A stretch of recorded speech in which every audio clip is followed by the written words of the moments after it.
Good evening, and welcome to Image Builders Presents Conversations with Michael Carson. I'm your host, Michael Carson. Thank you so much for tuning in tonight on our what I call our Valentine's Day show. I have special guests here tonight. I'm going to introduce him in a second, but for those of you that joined us for the first time, we are here every Thursday night at 7 p.m. Eastern on Facebook. That's facebook.com at image builder /image builders, IMAGEBUILDRS. We just launched on YouTube last week, so we're on YouTube as well. That's Image Builders, IMAGEBUILDRS, no E, and Builders, LLC. Go on our YouTube page and subscribe and like us. We want to get that page popping and we want to get it going. We want to get as many people to follow us as possible. Also, after tonight's show, follow us over to Instagram, where we'll be on there for about 10 minutes. You can follow me on Instagram at my first and last name. That's Michael Carson Jr. On Instagram. And my guest tonight and we will be on there. Happy Black History Month again to those of us that are celebrating it.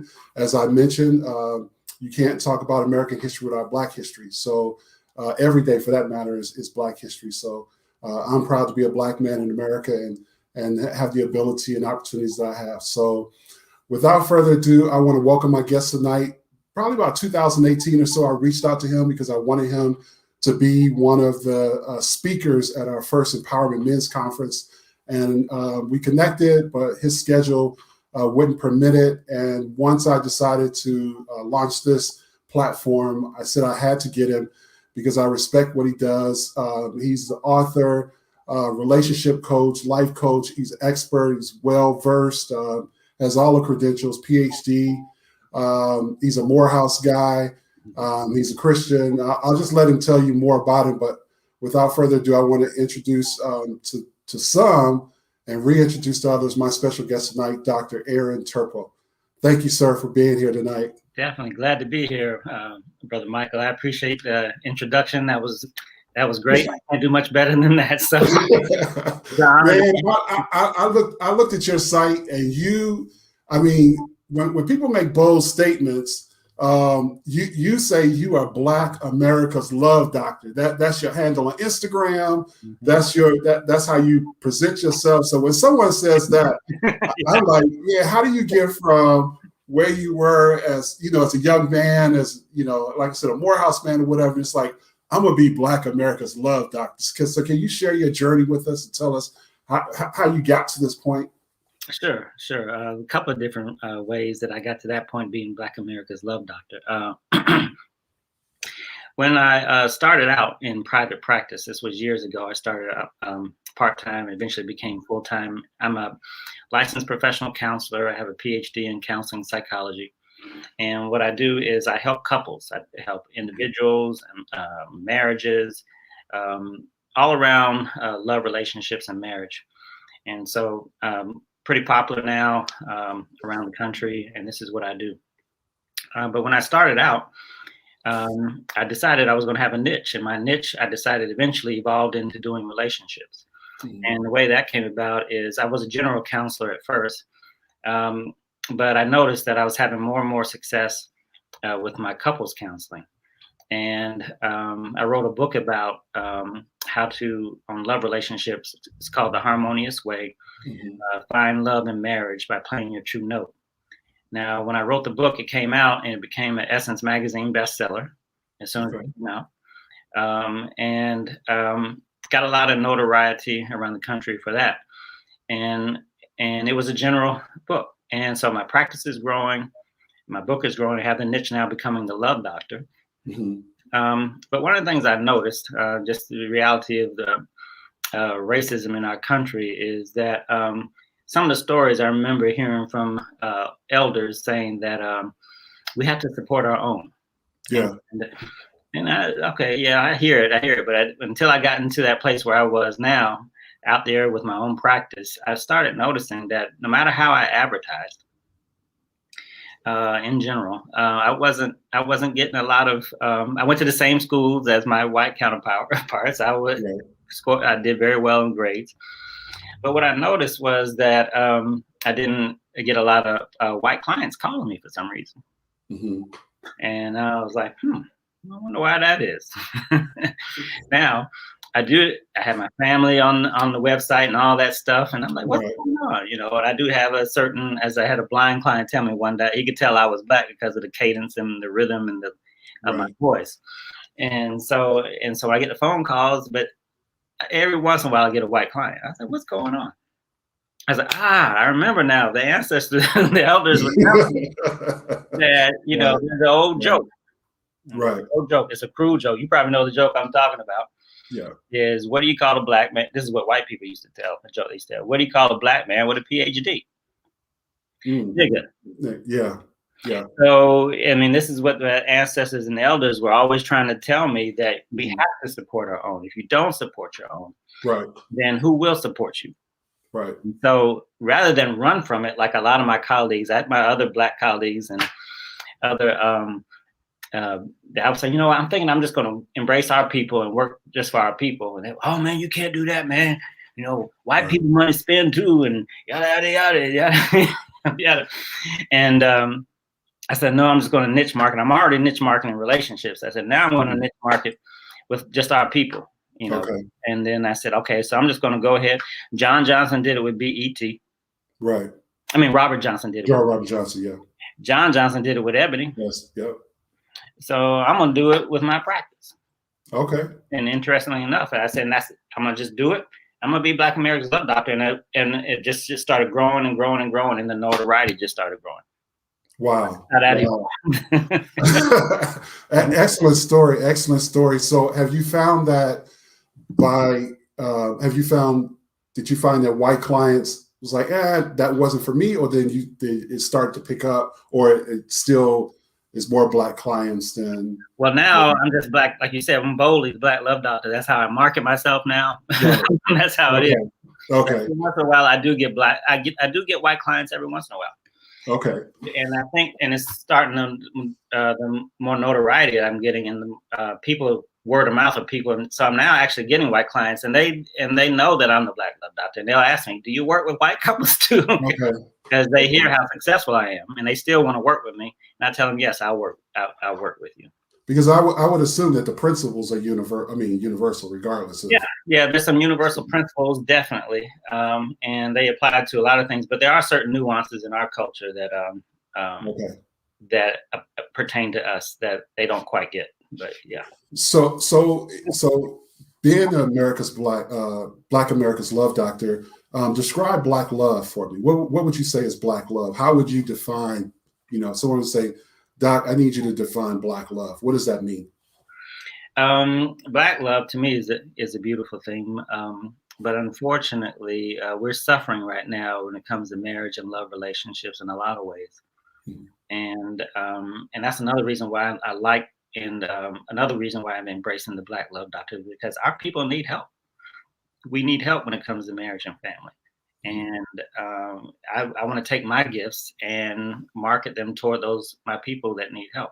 And I think a lot of it is because of the psychological residuals that we still have from slavery, from Jim Crow, and the destruction of the Black family. We're talking in generalities, you know. Right.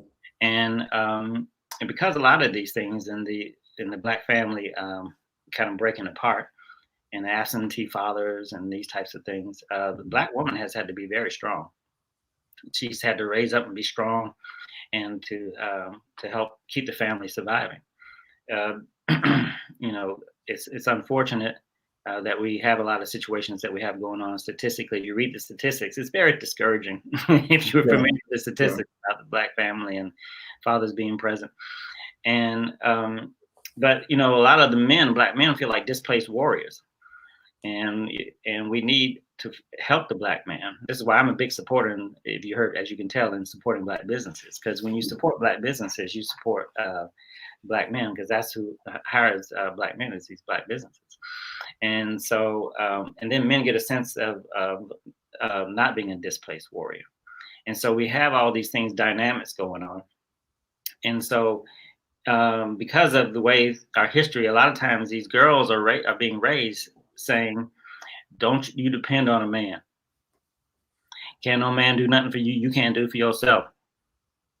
You need to be strong, independent, yada, yada, yada, yada, yada, yada, you know, and that adds to of the disconnect of as far as the connection between men and women and men feeling like displaced warriors. I have a saying.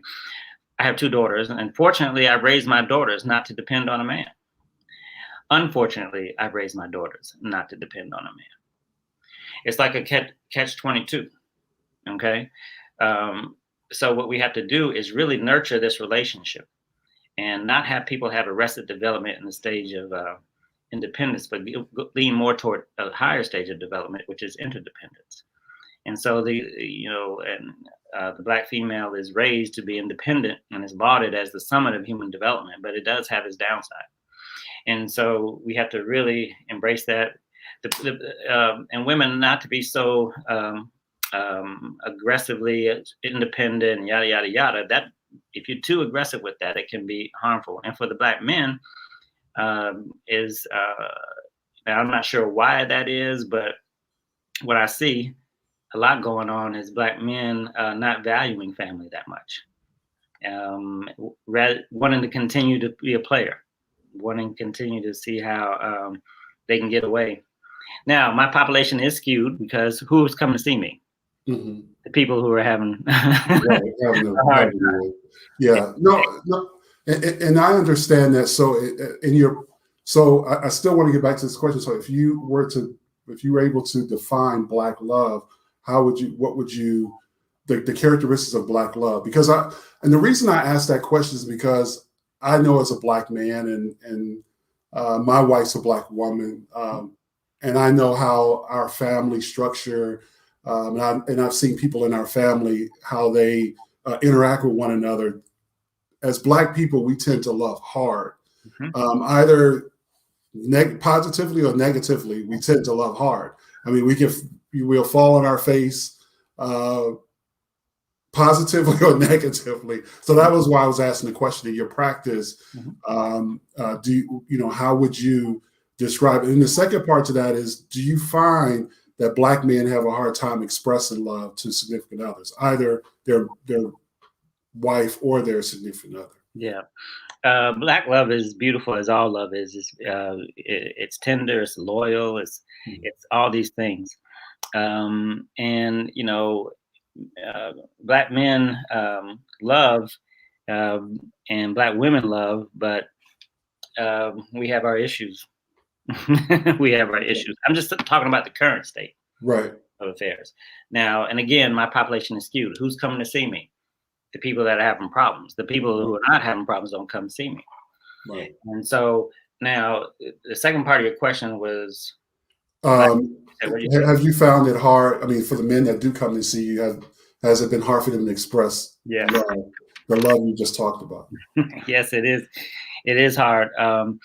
You see, we have another thing going on in our culture called, you probably heard of it, it's called a cool pose. I'm not sure, author may have been Kunjupa, I'm not sure who it was that talked about cool pose. One thing that in our culture is, we as Black people, we're the coolest people on the planet. Ain't nobody cooler than us. Now that's fine. It has a certain swag value. Right. But the problem with it is it has this downside too, and that is that we are cool and we may not be as honest or vulnerable expressing our feelings and what's going on with us. Are you okay? You all right? Oh no, I'm fine. I'm cool. I'm straight. Ain't nobody on me, man. I'm cool. Or all is well. I mean, Christian men, they use the all is well thing, and they don't. Oh yeah. All is well, brother. All is well. We're good. Highly favored. Yeah, yeah. And we don't talk about any pains or any hurts. Yes. And so, but if everything's always, if you got this cool pose going on, then it leads to a lack of vulnerability. Yeah. And then and if you don't have that vulnerableness, then you can't get to that level of intimacy and that closeness because you're always on guard. You got that wall. I'm cool. I'm straight. Nobody need nothing. And so we got a lot of that cool pose going on, and we need to take the risk to be a little bit more genuine. A little bit more corny, shall we say, or the kids today say cringy. And if we can do that, then it'll show more of a vulnerability and allows people to come together. See, if you're all closed up like this, independent and cool pose and all this, then people can't really merge together. So it takes courage to be vulnerable. To the risk takers go the spoils. You have to Yeah. open up. Yeah. And when you open up and trust, trust is synonymous with faith. And as Jesus said, your faith has saved you. Yeah. So if you have the courage to have faith and open up, then you can experience that intimacy and love. And so that's why I try to encourage people to not have this arrested development. See, this masquerades as fear. I mean, this masquerades as strength, but it's really fear. This toughness, this bravado, this machoism, this cool pose. This is fear. Fear makes us clench. And if we have that, then it's hard to come together and meld as one with someone. It's hard to cleave together and become one with someone when you're like this. So we have to have courage enough to have faith. And when we do that, then we're able to come together. And so, just encourage in my practice, I encourage people. And when I speak, whenever I try to get people to have the courage to be genuine, to be vulnerable, and not to feel like you have to have this cool pose going all the time, and don't get hung up in the independence factor and look more toward interdependence. Yeah. Well, for those of you that are just joining me, I'm speaking with Dr. Aaron Turpeau. He's Black America's Love Doctor. If you have any questions, feel free to put them in the comments. We'll try to get to your questions before tonight's show is over.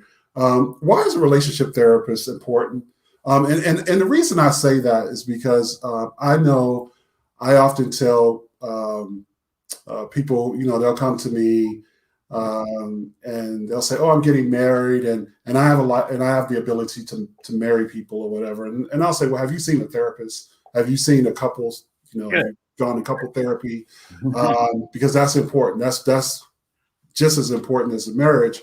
But I've seen a therapist. I've been to a couple of therapists, and it just seems like there's a disconnect on my part not because I don't believe that the therapist is important, but it just seems like it's sometimes women-centered. I'm just going to be honest with you. And for my wife, I know you'll watch it. I ain't going to reveal anything. I ain't talking about our relationship. But I don't think me personally, I don't think there's anything wrong with going to a therapist. Yeah. Whether it's a couple therapists, any therapist. Right. So, I mean, because the second part to that question was, for men, a lot of times there's a stigma with that. So I just explain a little bit why therapists are important and how do we get past the stigma of coming to see you or whomever for that matter. Yeah. I'm glad you said that. And first of all, I'm glad thank you for referring people. It is definitely needed. Yeah. A couple of things that I think are going on with that whole dynamic. Men tend to get their value from doing things well, even as little boys. See what I can do. Mm-hmm. And so achievement tends to be associated, right or wrong, I'm just reporting, achievement tends to be highly associated with our sense of worth. Now, women they have a couple of things that they tend to equate their worth with, right or wrong, and that is with beauty and relationships. Mm-hmm. Now, so women are really into relationships. They're really into relationships. Men, not so much. Mm-hmm. They're not in the communication and all these things. And so talking about your feelings and all these things, these don't tend to be things that men tend to like doing because they're not good at it. Once we find something we're good at, we like to keep going with that. If I'm good in sports, I'm gonna keep going with that. If I'm good at academics, I'm gonna keep going with that. If I'm good in music, I'm gonna keep going with that. Right. Or mechanics, I'm gonna keep going with that. And so, but if you ask me to do something I'm not good at, I'm just gonna because I don't feel good because I'm all thumbs. I can't really do that. And so one of the things that in general that men are not too great at in general is communication skills. Mm. And so a woman says, well, we need counseling because we don't need to work on communication, that type of thing. The man's like, geez, I don't feel like this counseling, man. Why do we have to go to counseling? And so when, usually when men walk through the door, black men will come through the door and they'll be like, I was like, hey man, how you doing? They're like, yeah, man, whatever. And when I look at the woman, I was like, hey, how you doing? She's like, hey, where do we sign? And so that's a lot of what's going on in that dynamic. So if I'm correct, your book Harmonious Way was written for single people. Yeah. Harmonious Way. So there are two things you talk about in there: is the unhealthy love tracks and the causing of diversity, bridging the gap. If you could talk about those two, a little bit. What is that? Your homework, man. I appreciate that. Yeah, man. I'm not gonna have you on here be stumbling and fumbling. So let's talk about that. What is the unhealthy love tracks? What does that mean? Sure. Unhealthy love tracks. It's just like when you program, like on a CD, and you try to program old days or disc, whatever. You have these tracks, and unhealthy love tracks that we get programmed with growing up. Beliefs about things like love is all you need. Love will conquer all. Or there's only one person in the world that there's a ribbon in the sky for our love, where it was reported that you're my destined soulmate. These are unhealthy love tracks that will get people programmed to behave in certain ways that are counterproductive for relationships and finding a partner and maintaining a good love relationship. And there's several others, but a lot of those unhealthy love tracks will program us as young people. Because we hear them from our parents. We see them on TV. Music. And these things will get programmed, and we go out here thinking that we're programmed. And when I was coming up, you too, you heard this old saying when computers are coming out: garbage in, what? Garbage out. Garbage out. And so that's what happens. We get programmed with these messages that don't line up with reality, that don't line up with effectiveness, and then we go out here and we start behaving that way, and looking for people, and then we end up in unhealthy relationships. Right. So how do we? So is therapy the only way to remove it? To kind of program ourselves from some of these love tracks, or is it? Are there some things you would recommend that we do? Because social media is all around us, music is all around us. There's a number of things on television, and it's just everywhere. So how does a young person who's, it's a young couple, they're in their 20s, she loves him, he loves her, but they come from, again, this, as you talk about, this both of them have their own love tracks. Then there's this diversity dynamic. And you talk about, you mentioned about bridging the gap. So how do we bridge the gap to kind of bring down some of the unhealthy things that some of those unhealthy tracks? Very good. There's things you can do on your own. Counseling is one. Therapy is one. Because think about it. Your parents don't teach you how to choose a partner well. The school, even if they try to teach you, you need to consider the source. School doesn't teach you because they don't really care about that. And then the church may try, but they don't do that great of a job either, trying to get you equal to yoke. And so, with all these things, nobody's really teaching you. So what do we have left to go on is media. If you watch the media, listen to the media, then you're not going to get a lot of especially today, you're not going to get a lot of good messages on how to choose somebody. Especially reality TV, and a lot of the songs that are out here now promoting hypersexuality, hypermaterialism, and self-aggrandizement. These things are not very helpful for how to go about choosing a healthy love partner. And so, on the reality TV, just so people know, reality TV is not real. It's as real as the WWF. That thing is very highly scripted. Okay. I've been courted by several reality TV producers, and most of them I reject. And the reason why I reject them is because they're not about helping people. They're about ratings. And I'm about helping people, so that's why I don't do it. But it's unhealthy. And so watching these things will continue to get programmed with unhealthy love tracks. So what we need to do, you need to go to therapy, read some books, self-educate, go to workshops at churches or what have you. Anything that can help you say, okay, what is pro relationship? What is pro love? What is pro, marriage, and these types of things, and read and study on your own. And you mentioned church a few times, and I know, I think from reading your background, you're United Methodist or you're Methodist, and I'm Methodist as well.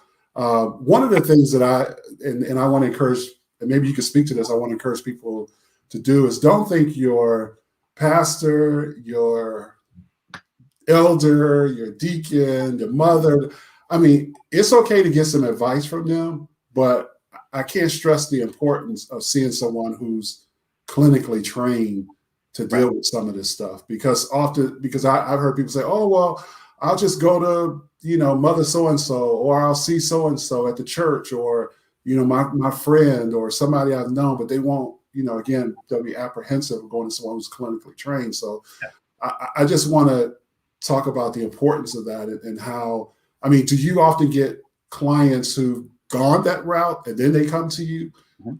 Speak about that a little bit. Oh yeah, all the time. All the time. So now I have a Master of Divinity. So I've been trained to be a pastor, and I'll let you know now it was one course in counseling. Yeah. So and so now your pastor, I'm not saying that they can't counsel you, but also I need to understand is it's like somebody who had one course in something versus somebody who took years and years and years of learning how to counsel people on particular issues. So keep that in mind. It's not an either or, it's both and. If we can think about it that way, that'll be much better. And I will have you know that guess who your pastors go to when they have marriage problems. A lot of them are my clients. I'm not going to say, but some of my clients. So I just leave it. Wow. So your latest project is the Courage Communication. Is your latest project? Courageous Communication.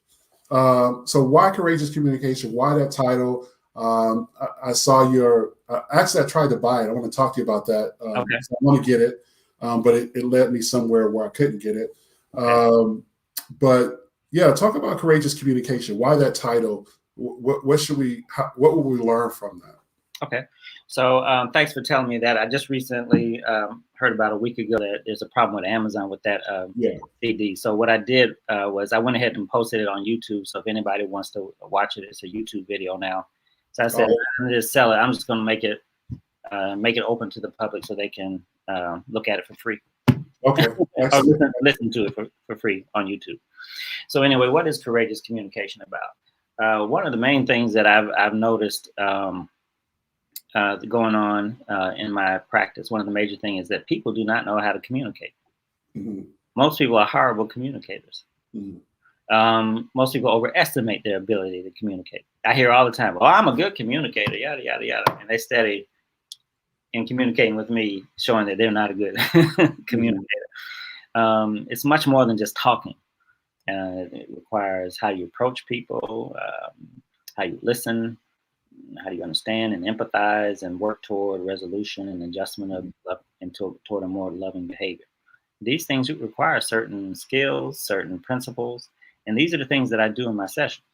Okay, and I talk about it on some of my videos on YouTube, as you alluded to.